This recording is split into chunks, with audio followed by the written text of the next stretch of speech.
I saw a video the other day that featured Christian philosopher Richard Swinburne talking about the fact that he grew up a Christian, and then after he investigated the evidence, he remained a Christian. And then he said some really interesting things about the fact that he wished that his testimony included a conversion story, like he wished that he converted from atheism to Christianity. Oh, and by the way, if you don't know who Richard Swinburne is, you need to know who he is. I've actually interviewed him in person, so check the link in the description for that. So as I've thought about it, I've actually had this same exact thought. I really wish that my testimony was that I grew up an atheist, and then after I investigated the evidence, I then became a Christian. And obviously, I'm not the only one that's wished for this. Richard Swinburne has wished basically the same thing. But like, why? Why do we want a conversion story as part of our testimony? Like, what is so bad about starting out as a Christian, investigating the evidence, and then remaining a Christian? What is so bad about that?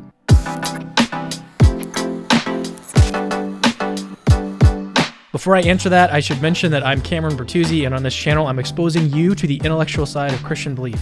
If you care about apologetics, you want to learn more about apologetics, or if this is just your first time hearing the word apologetics, make sure to subscribe to my channel and turn on the little bell.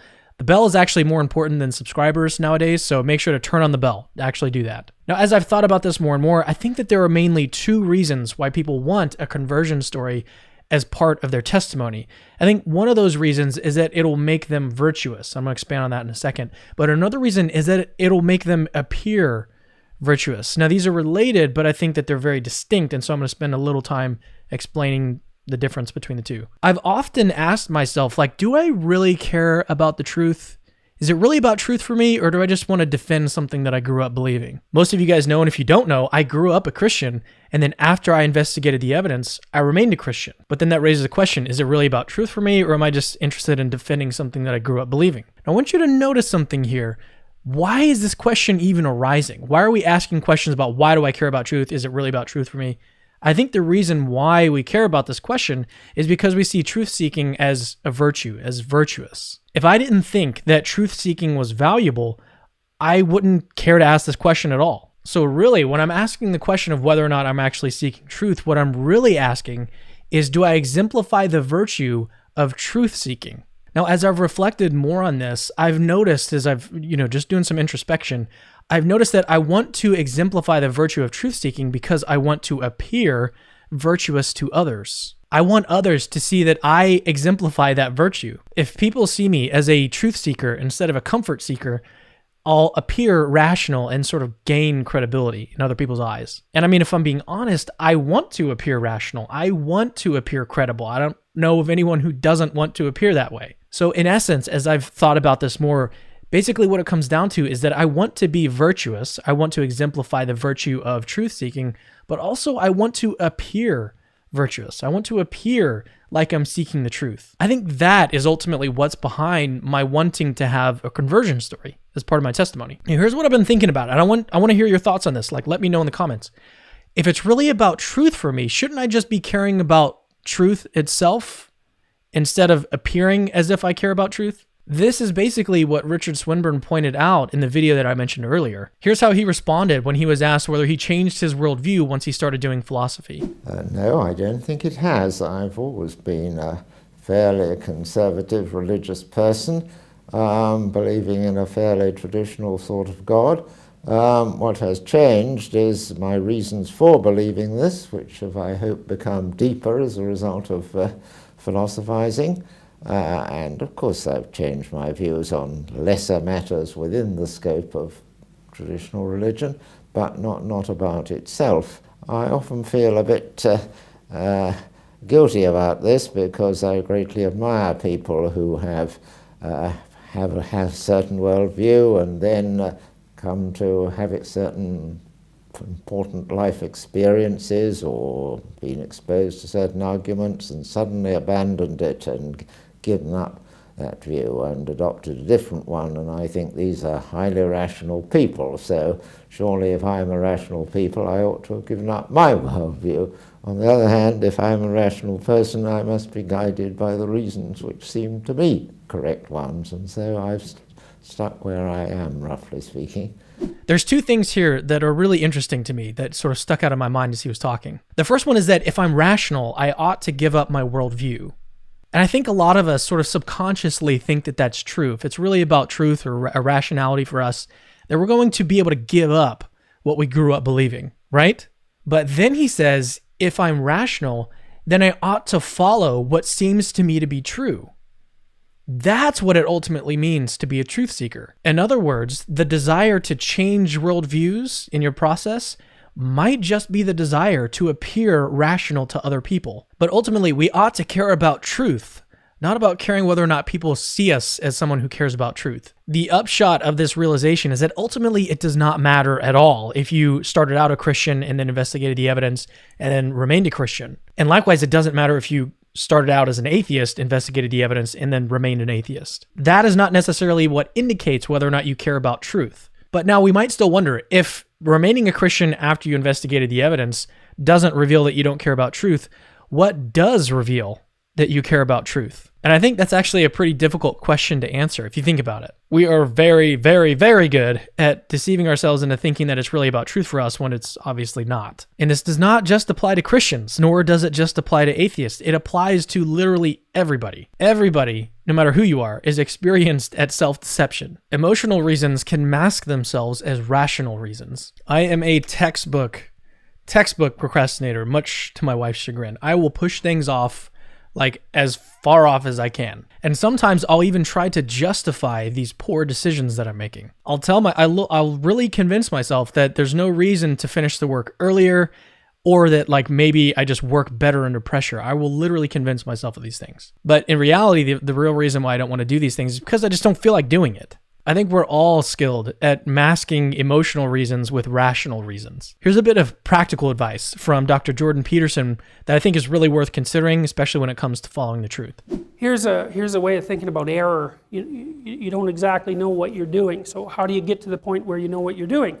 I think follow your internal intuitions and be honest about it. And then what will happen is a star will appear and guide you. And the star is whatever makes your life meaningful. And maybe you'll take some tentative steps in that direction. And you'll get a little ways and you'll think, no, that's wrong. And then the thing that makes your life meaningful will appear over there. And then you take a few tentative steps in that direction. But as you step and walk towards these things, you change. And as you change, you get wiser. And what happens is if you keep following these things that make your life meaningful, then you correct yourself across time. You see the thing there and that's wrong, and you see it there and that's wrong, and you see it there and that's wrong, but you keep chasing it, and as you chase it, you move forward. And as you move forward and you do things and you learn from your mistakes because you're honest and you're watching, you get wiser and wiser, and the consequence of all those mistakes is you'll self-correct the mistakes, and 20 years down the road, maybe you won't be making so many mistakes. They say it takes 10,000 hours to be an expert at something. So you would need 10,000 hours of practice following what it is that you need to follow.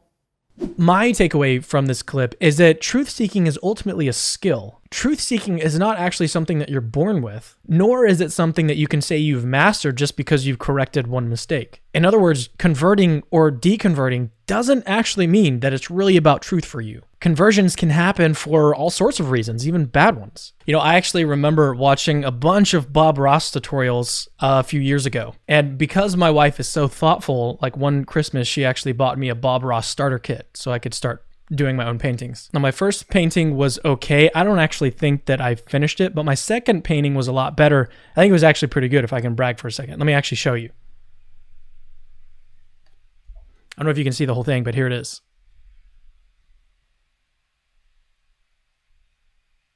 And that's my signature right down there. Now, even though my second painting was, some people will call it a success, that one success doesn't mean that I'm like an expert painter. Likewise, making like one big change toward truth in your journey doesn't necessarily make you an expert truth seeker. It's possible that you had some good reasons when you initially converted or deconverted, but then you fail to abide by those same reasons in the rest of your life or on a consistent basis. Expertise at anything, doesn't matter what it is, requires lots of practice. You only get better at something by failing and then learning from those failures. You might learn that, yeah, actually, when I was arguing with my spouse the other day, it wasn't really about truth for me in that situation. That's something I need to correct in the future. Now, Christians, I want you to pay attention here. You might be holding some doctrine, not necessarily because it's true, but because it's held by people that you esteem or think highly of. Maybe you think they're smarter than you, they're more knowledgeable than you, and so that's why you hold that position. Atheist, you might come to discover that you hold an interpretation of the Bible just because you want to have more ammunition against Christians, not necessarily because it's the best interpretation of Scripture. Whatever it might be for you, the way to develop the skill of truth seeking is by acknowledging when it isn't about truth for you. And that is really not easy. It's not easy for anybody. I mean, who wants to like go around admitting that they're wrong about stuff or they really don't care about truth in this situation? I think it's easy for us to recognize, and this is something interesting. It's easy for us to recognize when it's not about truth for someone else. But when it comes to recognizing that it's not about truth for us, we just don't want to recognize that, even though we know that it's so common in other people. Now, atheists will sometimes talk about the outsider test for faith. They say that Christians ought to evaluate the reasons that they have for their worldview from the perspective of an outsider, someone who is outside of their religion. Now, I think if Christians ought to do that, atheists ought to do that as well, but I want to propose a different outsider test, the outsider test for honesty. Would someone on the outside looking in judge that you're assessing the evidence subjectively? Would they think that you're being charitable toward the other position? Would they conclude, based on just looking at your reasons, that you've really carefully considered the alternatives? And I mean, just be honest. Most people are not okay with admitting that they're being biased or when it's really not about truth for them. It's a whole lot easier to just be prideful and like dig our heels in. And honestly, I think that's probably what happens most of the time when it comes to the evidence or the arguments for God's existence. But if that's what we're doing, we're just digging our heels in and being prideful, that is taking us away from our goal of being skilled truth seekers. Do Christians always care about truth? No, not at all. That is the honest answer. Do atheists always care about truth? No, that's the honest answer. Can we all do better? Yes, we can all do better. How can we do better? I think it's going to take honesty, humility, and a whole lot of hard work. So per usual, I'm going to give a quick summary of the things that I've said in this video. First, I talked about why people value conversion stories. As I've reflected on it, I see two primary motivations. One, it makes one virtuous, and two, it makes one appear virtuous. But then we saw that two isn't really about truth, and we should be seeking truth because doing so is virtuous, not because it'll make us look good. We then looked at how we can care about truth, and there we saw that truth seeking is a learned skill. It requires honesty, courage, and a willingness to learn from past mistakes.